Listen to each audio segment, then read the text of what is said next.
Bonjour, bonjour mes rebelles intelligents. Today I share with you a conference I did at the end of 2017 for Japanese entrepreneurs in Thailand. Yes, it seems like Japanese like to go to Thailand to attend conferences.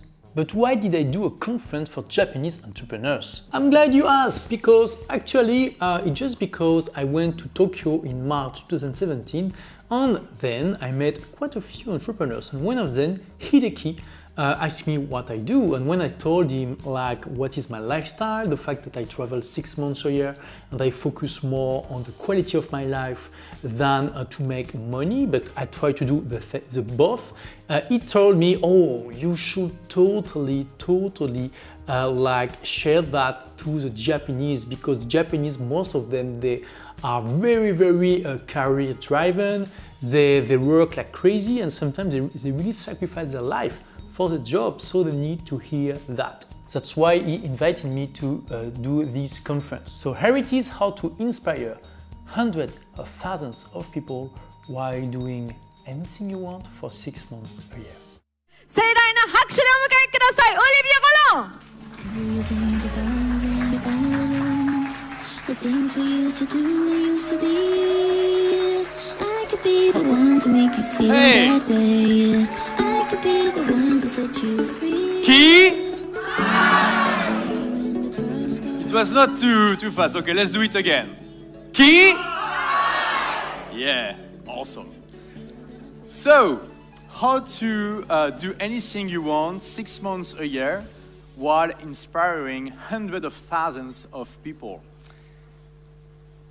So Clara already presented me fast. Let me add some information about what I do.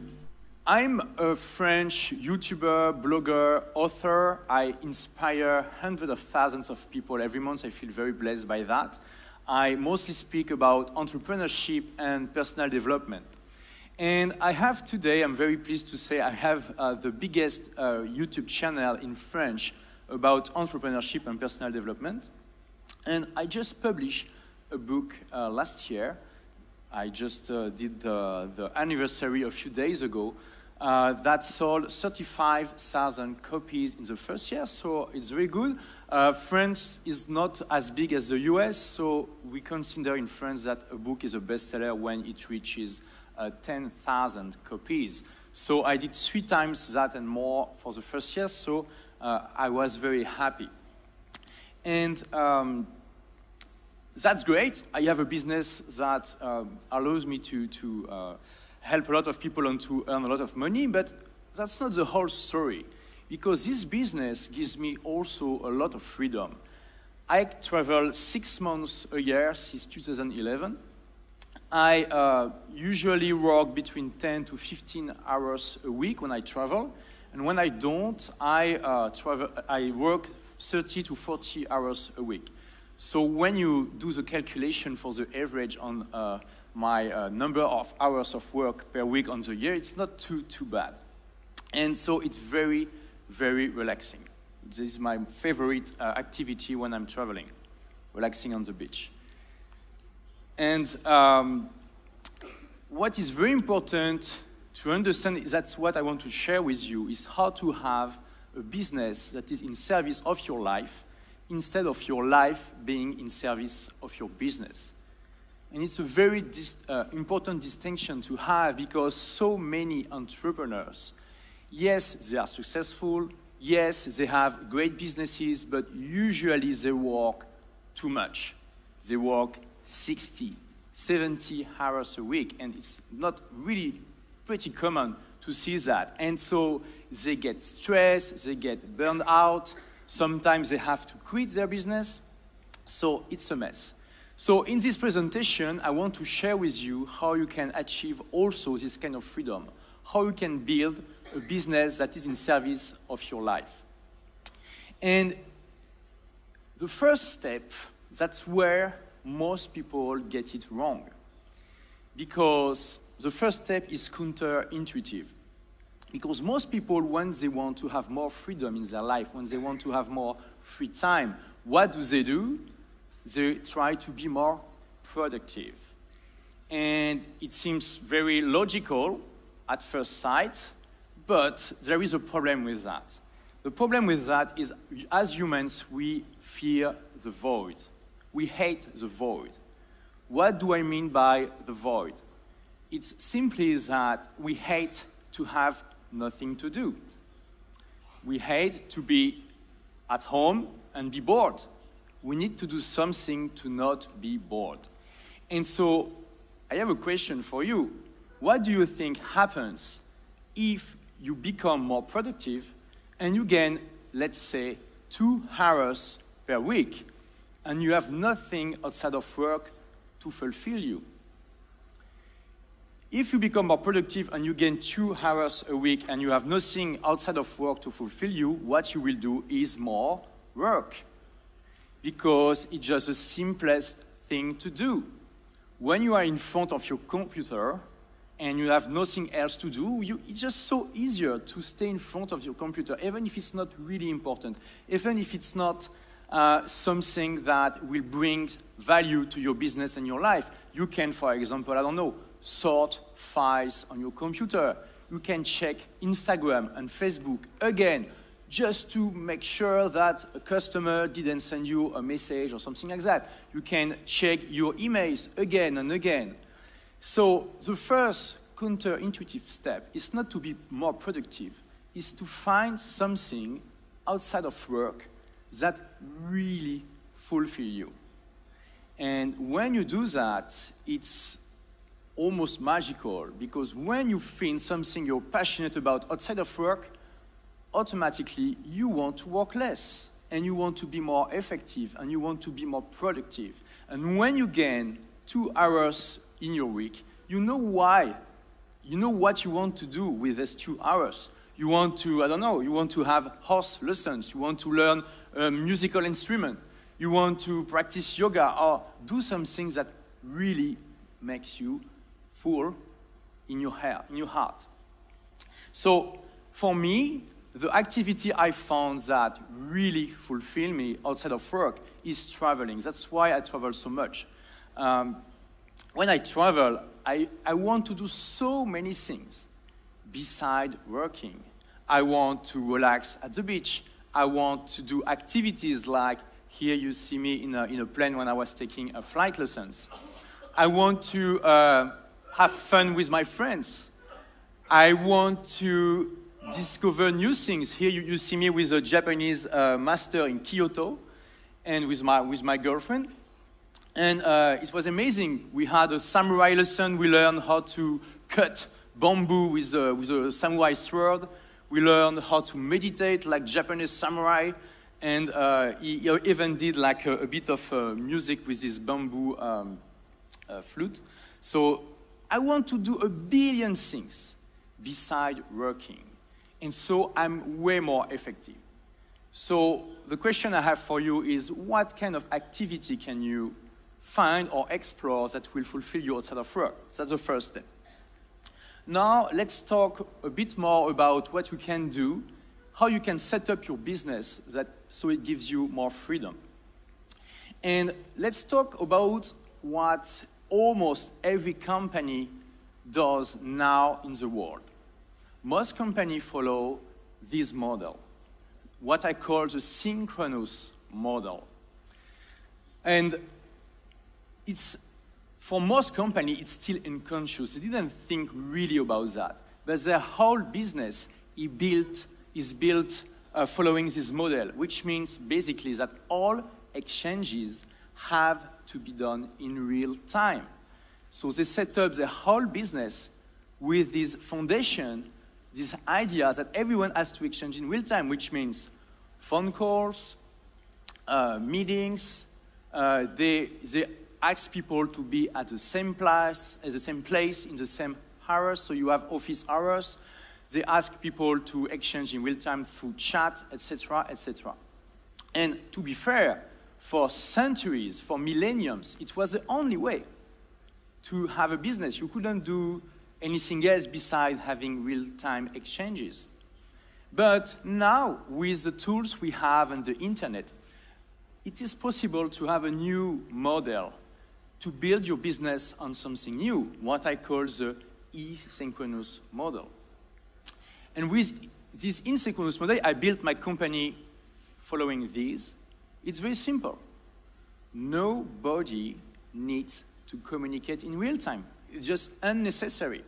So you don't ask people to do phone calls or to do meetings or to be in the same physical place. You don't care.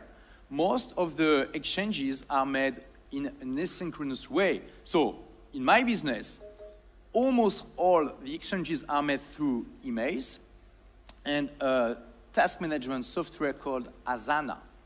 Who knows Asana here? Yeah, a few people here. Qui? Yeah, okay, you're still following, great. Awesome. Also in my business, we don't have offices because we don't need offices. So there are a few advantages to this model. The first one is there is no office hours because you don't want people to exchange in real time, so everyone can show up at work when you want. We don't have an office anyway, so people can work following their own schedule, which gives people a lot of freedom they are not accustomed to in most jobs. Also, because we don't have an office and we don't need real-time communication, everyone can work from everywhere he wants. You don't need to be somewhere, you just have to be in a place which has internet, which today is a lot of places. So you can give to your employees and your freelancers the freedom to travel or to live in the countryside remotely, for example. And also, what is so good about this model too is because you don't need real-time exchanges, people don't need to be in the same time zone. They can be in Africa, in Brazil, in the US, everywhere in the world, it doesn't matter. So it gives them even more freedom. So here I have an illustration of the process I use for my YouTube channel. It's in French. I let it in French on purpose because it doesn't matter what are the details exactly. But I have the biggest YouTube channel in French about entrepreneurship, and for 465 days in a row, I did one video a day. So it was a lot of videos. And because I don't like to work too much and I didn't want to die too, I had this very precise process where basically my team do most of the work. I just shoot the video and then they take care of everything else. So let me show you on this map where my YouTube team is in the world. So first, my video guy, the guy who is editing my videos, he lives in Paris. He's a real French guy living in Paris. Then Younes, the guy who does all the annotation, all the day-to-day work for my YouTube channel, is Moroccan. He lives in Morocco. Then you have Melek, who does some translation when I need that, and Melek is a Tunisian. She lives in Tunisia. My administrative assistant is Alexandra. Now she lives in France, but when she started to work for me, she was living in China. Then she lived in Brazil for a few years, and maybe next year she will go to live in South Africa because her husband build factories everywhere in the world. So she's very happy to work for me and to not have to be in a particular place. Then I have my Ironman assistant, Elizabeth, who is like my super assistant who takes care of my personal stuff. She lives in London. When I want to do a really amazing video, I hire François. François is a French-Canadian. He lives in Quebec. And also, I hired a branding specialist for video. Yves is a French living in Japan. So just to give you like a picture of my organization, and I have more people working for me now. And I don't have, just for the record, I don't have any employee. The people working for me are only freelancers, and they love the freedom I give them through this model. Oh yes, and I almost forgot. I have people doing text transcription of my videos, and it's a company in Madagascar. So that's one of the big advantages too of this asynchronous model. You can have people from everywhere in the world working for you. Also, when you don't have meetings in your company, who has meeting in his company now? Who had meetings before in his company? Yeah? Okay, almost everyone, exactly. So the problem with meetings, there was a very serious study made in the US a few years ago. And they asked people what did they think about meetings in their business. So 91% of people answered that most of the time they daydream during a meeting. Who already daydreamed in a meeting before? Yeah, right? Almost everyone, exactly. 45% of people said they feel overwhelmed by the number of meetings they had to do. 47% think meetings are a waste of time, and there are a lot of studies that show that usually meetings are not efficient at all in an organization. So when you remove meetings too, because you don't need real-time exchanges, it gives you more productivity in your business too, and less stress for everyone. Also, with this model, you have way less interruptions. And it's very important. Why? Because when you focus on something, like, I don't know, you're writing an article or you work on some specific task, any interruptions really significantly increases the time needed to finish a task, as well as a risk you make an error. Basically, for example, if you're writing an article and someone calls you, okay, you do the call, you hang up the phone, and then you need, on average, 64 seconds. 64 seconds to focus again on, to be productive on this task. And it doesn't seem much when you look at it like quickly, but when you do a quick calculation, you realize it can really waste a lot of time. So let's say, for example, you have in 1 hour 2 calls of 2 minutes. And so for each call, you waste 2 minutes, and also you need every time 64 seconds to refocus on your task. Also, you have 5 SMS and 3 Skype messages. And you waste on 1 hour 23 minutes. 23 minutes with just 2 phone calls of 2 minutes and a few messages. So it's a huge, huge, huge, huge waste of time. And when you don't need real-time conversations, you don't need to be interrupted.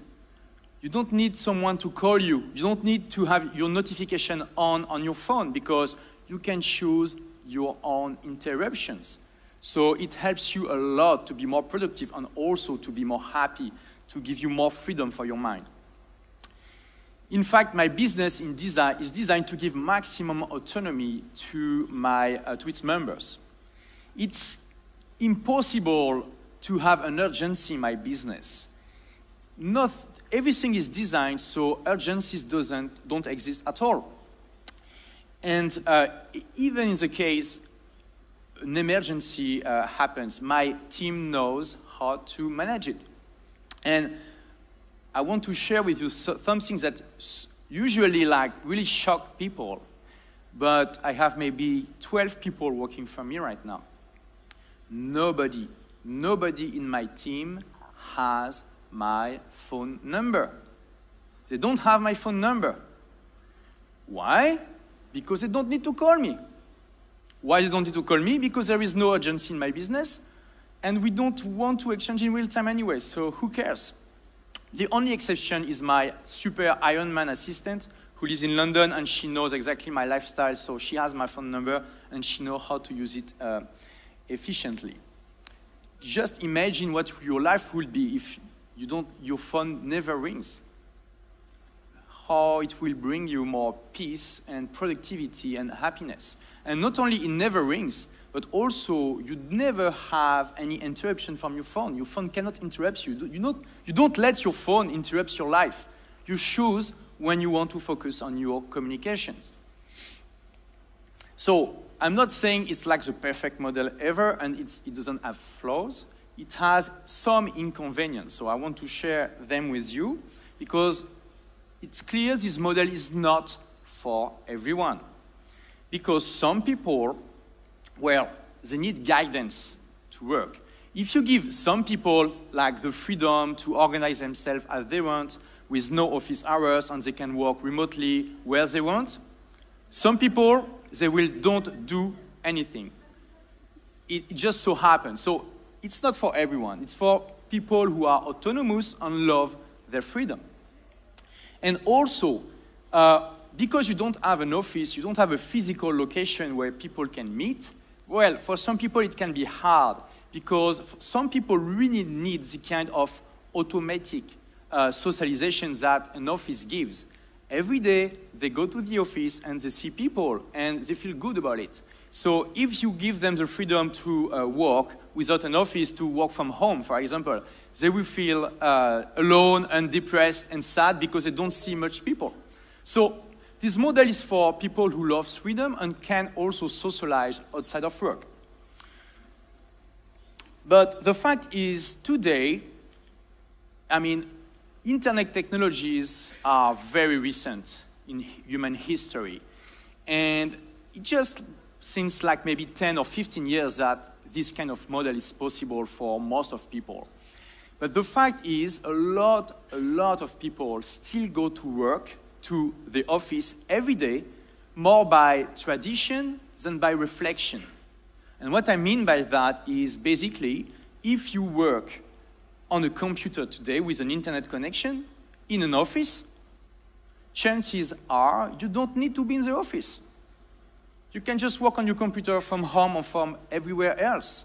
Who works here on a computer with an internet connection? I'm waiting for the... Only? Okay, ki ai! Okay, let's do it again. Ki? Okay, who works here on a computer with an internet connection? Yeah, like a lot of people normally.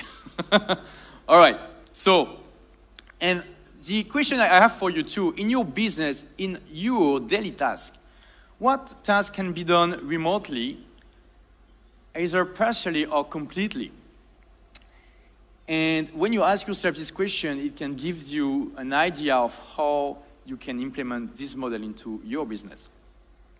So this is the first pillar to have a business that is in service of your life, the asynchronous model.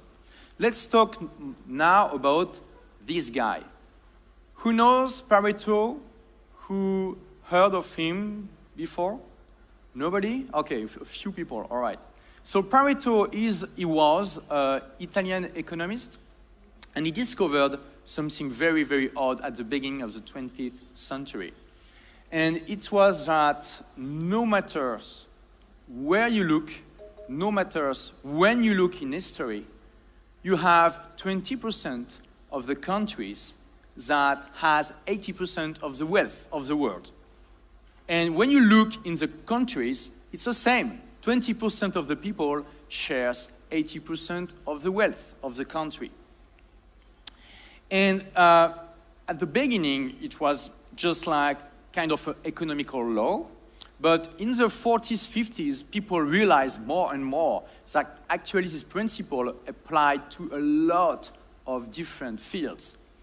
And people realized that, for example, in a company, 20% of your task will gives you 80% of the revenue. And the contrary is, of course, that 80% of the task gives the company 20% of the revenue. And it's the same. Usually you have 20% of the customers that will bring 80% of the revenue. We'll have 20% of the product that will bring 80% of the revenue. Of course, it's not always exactly 20% and 80%. It's just a general principle. But it's a tendency that is true in a lot of different companies around the world in a lot of different fields. Actually, when I discovered this Pareto law, I did the calculation in my first business, and I discovered that, actually I will tell you just later because I have a PowerPoint slide about that. And also, what is important, it doesn't apply only on numbers. Usually, 20% of your customers will create 80% of your stress. 80% of your problems will be generated by 20% of your customers too.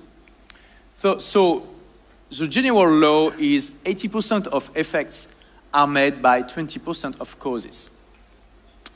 And when you start to see the world like that, you begin to understand that a majority of your problems is created by a minority of people. And also, a majority of your happiness is created by a minority of people you connect with. And it's a very, very, very interesting exercise you can do today or tomorrow, like asking yourself this question: who in my life creates 80% of my problems? And who in my life creates 80% of my happiness? And when you do this analysis, you can do the obvious thing, if you have the freedom to do it, of course. You just remove, or at least try to not see too much, the people who brings most of the stress in your life, and you try to see more the people who brings more happiness in your life. It's so simple. And you become instantly more happy. And I'm speaking from experience, because it's exactly what I did when I decided to start being a slave of my own company and stop working 70 hours a week. And I did this analysis, and I saw that 20% of my customers were bringing so much stress, I just fired them. I told my customers, these customers, sorry, we cannot work anymore together. You have to find a new provider. And I can tell you, it's an incredible feeling when you fire your bad customers. It's amazing. It gives you this feeling, this sensation of freedom like nothing else. And also, it's very universal. A minority of films, music, books, shows, plays is demanded by a majority of the public. So a minority of causes creates a majority of effects. And when you have this law in mind, you can use it to have a more happy life, a more relaxed life, and still has almost the same impact and the same amount of money you earn. And I love this quote by Ben Johnson. Many people could go to heaven by working half as much as they do to go to hell. It's such a wonderful, interesting quote, because it's so true. So many people, they work too much on their stress and burnout, but they don't realize that if they would focus on the 20% of customers that brings them 80% of the revenue and happiness, they will be so more happy with just a little less money, but so much more free time and happiness. So when I did the analysis in my first company, I was shocked to see that 81% of the revenue was generated by 17% of the customers. So as you can see, it was not exactly 20 and 80, but it was very close, so close I was shocked. I was like, for a few seconds in front of my computer, I was like, completely like, I was like, shit, it's true. Key? Yeah, exactly. So, and yes, as I told you, 80% of my stress was generated by 20% of my customers. So, how to gain time? It's simple. 20% of the task you do brings 80% of the results. So the first thing to do is to identify and eliminate the unnecessary one. And it's true, it sounds maybe more easier to read than to do, but it's like an ongoing process that I encourage you to try and to really integrate into your daily life, your habits, your mindset. And it can really completely transform your life.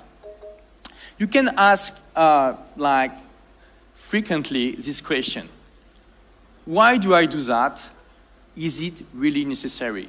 It's such a great question to ask yourself, because sometimes, you do tasks by tradition, because you did this task like 2 years ago, and maybe 2 years ago it was necessary for you to do this task, but maybe now you don't have to do it anymore, so you can eliminate it, or you can delegate it, or you can automate it with a new software that allows you to delegate it. So what you can do is, for example, you decide to do 1 week of analysis, and you set up a reminder on your phone. And that's one of the times you can allow your phone to interrupt you. And every 30 minutes, for example, you ask your phone to pop this question out, like, why do I do that? Is it really necessary? And it will force yourself to really think about why you do the things you do. And sometimes you realize you're like, oh, but I don't need to do that. It's not necessary. It's not part of the 20% of the tasks that brings 80% of everything. So I can get rid of them. And you can ask this question too: what do I want to do with my time? What is the 20% of my work on which I should focus?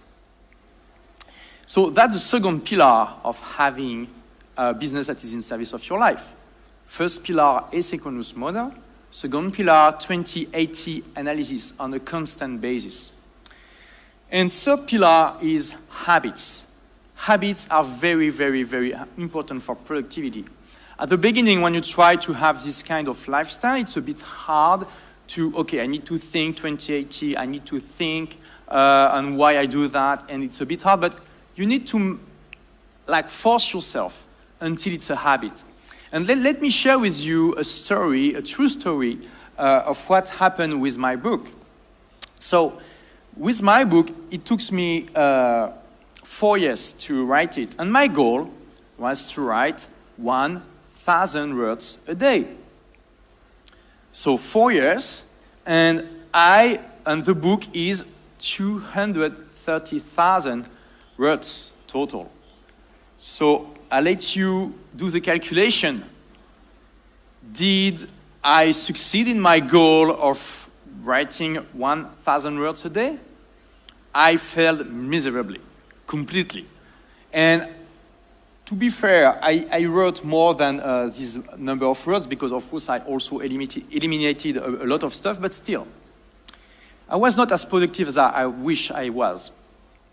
But there was a period in my life, during these 4 years, that was the most productive. It was when I was living there, El Nido. El Nido, it's a small village in Palawan, an island of the Philippines, and it's literally like the paradise on earth. It's like, as you can see, beautiful beaches, incredible sunset, transparent waters, incredible.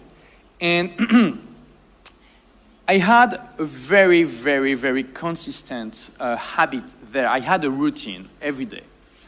I was waking up when I wanted to wake up, usually around 9:30 a.m. or 10 a.m. Then I will go to the cafe in front of the sea to eat breakfast. And just after that, it was an iron rule. I couldn't break it. I will write my 1,000 words a day, no matter what. It was the first thing I would do in the morning after breakfast, nothing else. Then after I wrote 1,000 words, and sometimes it could take half an hour, sometimes it could take 2 hours, okay? It depends. But I didn't care. I wanted to write 1,000 words. Then I will work for my business for maybe 30 to 60 minutes. And then I would have lunch and enjoy the rest of the day. So usually I would have finished everything around noon 30, and then had the whole afternoon and evening to enjoy my life. And I did it. I went to the beach a lot. I had fun with my friends. If you can spot me, you gain a bonus point. I even celebrated my birthday there with my friends. We went to do camping in a remote island. It was amazing. I even did my second level of PADI for diving. And so I had a blast. It was maybe the best moment in my year. And what is so amazing is that it's also when I was the most productive in the entire 4 years of writing this book. Why? Because I combined everything there I share with you. I had habits, I had a 20/80 analysis of what was really important in my life and my business. And I knew I had a lot of activities to fill the void. So I was extremely productive and I had a great time. And you can also, if you combine everything like that, be extremely productive and have a great time. So I want to leave you with this last question. And you, what can you achieve if you combine habits, 20/80 analysis, filling the void, and also the asynchronous model? Thank you.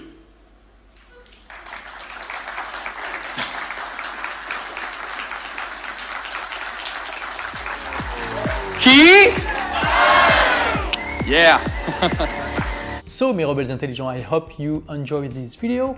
So let's talk a little bit about the influences, all the, not all, but the main sources of my lifestyle too. The book that really influenced me the most is The 4-Hour Workweek by Tim Ferriss. So click here or on the link in the description to go to see The 4-Hour Workweek on Amazon if you didn't read it yet.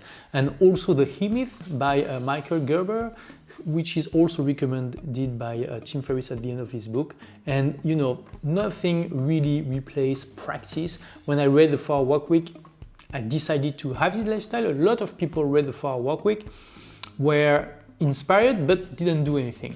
So don't be part of these people, be part of the minority of people who act. And also feel free to receive a free extract of my upcoming book in English, Tout le monde n'a pas eu la chance de rater ses études, which is a bestseller in French and will be very soon published in English. So the extract is 3 principles to succeed in any field in your life. If it sounds too good to be true, well, be a good skeptic and see by yourself. So to receive it, just click on the thumbnail which appears here. Don't forget to watch this complimentary video. Click on the button to subscribe to the channel and not miss the future amazing videos. Thank you for watching. See you next time. Don't forget, be intelligent, be rebel, be part of the people who act. Ciao!